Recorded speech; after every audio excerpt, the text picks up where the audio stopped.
আর শ্মশান পেরিয়ে এই বুড়ো শিবের মন্দির। রাতের বেলা সচরাচর সেই দিকে কেউ যেতে সাহস পায় না, কিন্তু গৌরী শিবের নাম জপতে জপতে এগিয়ে চলে। ওম নমঃ শিবায়, ওম নমঃ শিবায়, ওম নমঃ শিবায়। ওরে বাবা রে, গাটা কেমন ছমছম করছে। চারিদিকে ঘুটঘুটে অন্ধকার, মাঝে মাঝে শিয়ালের ডাক শোনা যাচ্ছে। কিছু দূর যেতেই একটা কালো বিড়াল তার রাস্তা কেটে চলে যায়। গৌরী প্রচণ্ড ভয় পেয়ে যায়। তারপরেই সে শুনতে পায় কেউ যেন নূপুর পায়ে ছমছম শব্দ করতে করতে তার পিছন পিছন আসছে। কিন্তু গৌরী কোনো দিকে না তাকিয়ে মহাদেবের নাম জপতে জপতে অবশেষে বুড়ো শিবের মন্দিরে গিয়ে পৌঁছায়। আর সেখানে গিয়ে সে বাবাকে তার সমস্ত অভিযোগ জানায়। উফ বাবা রে বাবা, জানো তোমার কাছে আসতে গিয়ে আজ আমায় কত ঝক্কি পোয়াতে হয়েছে। আর তুমি কি না আমার মনের কথা শুনছই না। কত বছর ধরে তোমার মতো বর পাবার আশায় বসে আছি। এই নাও তোমার সিদ্ধি আর জোড়া বেল। এবার কিন্তু আমার তোমার মতো একটা বর চাই চাই। আর এই দিকে তখন স্বর্গে বসে মাতা পার্বতী গৌরীর এই সমস্ত কথা শুনতে থাকেন। তারপর তিনি মনে মনে বলেন, খুব শখ, শিবের মতো বর চাই। সবার কেন আমার বরের দিকে এত নজর জানি না বাপু। জানে না তো শ্মশানধারী বরকে নিয়ে ঘর করা যে কি জ্বালা। যে যাকে নিয়ে ঘর করে সেই বোঝে। দাঁড়া না দাঁড়া, তুইও বুঝবি। কিন্তু এদিকে বুড়ো শিবের মন্দিরের বাইরে বেল গাছে বসে পা তোলাচ্ছিল এক ব্রহ্মদৈত্য। সে বাইরে থেকে গৌরীর সমস্ত কথা শোনে। ও বাবা, এ সুন্দরী আবার কে গো? আর কি যেন বলছে, একটা হেভি সুন্দর দেখতে সরকারি চাকরিওয়ালা বর চাই। এইসব মেয়েদের সুন্দর স্বামী পাওয়ার আশায় আমার সারাটা জীবন ব্রহ্মচর্যে কাটতে কাটতে শেষে মরে ব্রহ্মদৈত্য হয়ে গেলাম। আর মরেও একটা সুন্দরী শাকচুন্নি পেদনি কেউই জুটলো না। এবার আমি হব ওর বর। এই বলে ব্রহ্মদৈত্য তার নিজের রূপ পরিবর্তন করে এক সুন্দর ধনী যুবকের রূপ ধারণ করে। আর গৌরী মন্দির থেকে বেরোলেই তাকে বলে, এই যে সুন্দরী, একটু দাঁড়াও, তোমার সাথে কিছু কথা ছিল যে। গৌরী পিছন ফিরে তাকায়। তারপর সেই যুবকের রূপ দেখে মুগ্ধ হয়ে যায়। কে আপনি? আপনাকে তো ঠিক চিনলাম না।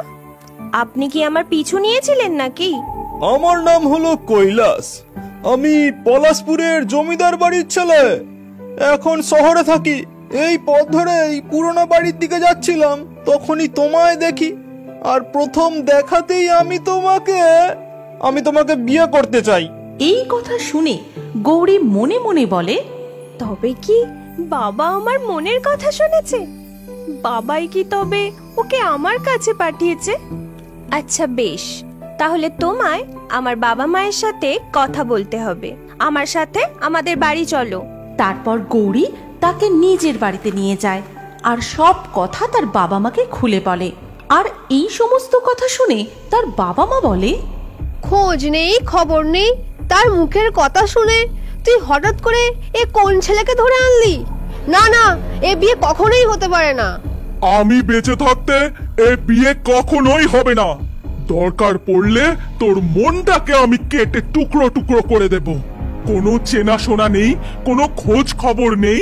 ওই ছেলের সাথে তোর বিয়ে আমি কিছুতেই হতে দেব না। বিয়ে যদি করতেই হয় তবে আমি ওকেই করব, না হলে কিন্তু। ওগো, তুমি ছেড়ে দাও। জানোই তো তোমার মেয়ে কেমন, ওদের তুমি মেনে নাও। এর কিছুদিনের মধ্যেই কৈলাস ও গৌরীর বিয়ে হয়ে যায়। আর বিয়ের পর সেই রাতেই কৈলাস তার বউকে জানায়, শোনো না, বলছি যে শহরে আমাদের বাড়ি এখন মেরামত হচ্ছে গো। আর ভাঙা পুরনো জমিদার বাড়িতে বউকে নিয়ে গিয়ে তুলবো, সে তো ভালো দেখায় না বলো। তাই আমি কিছুদিনের জন্য ঘর জামাই হয়েই তোমাদের বাড়ি থাকবো, বুঝলে? তারপর কৈলাস ঘর জামাই হয়ে তার শ্বশুর বাড়িতেই থেকে যায়। আর বেশ আনন্দেই দিন কাটাতে থাকে। বউকে নিয়ে তো শহরের বাড়িতে যাওয়ার নামই নেয় না। কিন্তু হঠাৎই একদিন গৌরীর বাবা বাজার থেকে বেশ অনেক রকমের মাছ মাংস নিয়ে আসেন। গিন্নি, এই বাজারগুলো রান্নাঘরে রেখে দিলাম। কিন্তু সেই কাঁচা মাছ মাংসের গন্ধে কৈলাস আর নিজেকে ঠিক রাখতে পারে না। সে সোজা রান্নাঘরের দিকে ছুটে যায়। আহা, কাঁচা মাংসের গন্ধ, তার সাথে কত রকম মাছ। কতদিন এইসব খাইনি। শাশুড়ি মা রান্না করার আগে কাঁচায় কাঁচায় একটু খেয়ে আসি। তারপরেই সে ব্রহ্মদৈত্যের রূপ ধারণ করে এবং কাঁচা মাছ মাংসগুলো হামলে পড়ে খেতে থাকে। আর এই সমস্ত দৃশ্য রান্নাঘরের জানলা দিয়ে গৌরী দেখে ফেলে। এ কি সর্বনাশ হলো আমার! এত বছর ধরে শিবরাত্রি করলাম, ভোলে বাবার কাছে তার মতো বর চাইলাম, শেষে কিনা আমার একটা ব্রহ্মদৈত্যের সাথে বিয়ে হলো। ও বাবা গো, মা গো! এই সমস্ত কিছু দেখে তো গৌরীর হার্ট অ্যাটাক হয়ে যায় আর সেখানেই মারা যায়। আর তক্ষুনি ব্রহ্মদৈত্য সুন্দরী বউয়ের কাছে আসে আর বলে, এ কি, আমার আসল রূপ দেখেছে আমার বউ পটল তুললো। ও বউ, তোমার কি হলো গো? চোখটা খোলো গো, কথা বলো গো, ও আমার বউ গো। এরপর কেটে যায় বেশ কিছুদিন। একদিন সন্ধেবেলায় হঠাৎই দেখা যায় বুড়ো শিবের মন্দিরে বাবার মাথায় জল ঢালছে। আমি তোমায় এত মন থেকে ডাকলাম, এত নিষ্ঠা ভরে পুজো দিলাম, প্রত্যেকদিন জোড়া বেল ধূত্র ফল, আর তুমি কিনা ওই অনামুখ মিনসে ব্রহ্মদৈত্যটার সাথে আমার বিয়ে দিয়ে দিলে। আর ওর ওই আসল রূপ দেখে আমি তো মরেই গেলাম। আর আমি কিচ্ছু শুনবো না, এবার আমার পুরো তোমার মতোই বর চাই, চাই চাই, কিচ্ছু শুনবো না আমি। এবারেও ওই ডাইনির সব কথা বাইরে দাঁড়িয়ে শুনছিল সেই ব্রহ্মদৈত্য।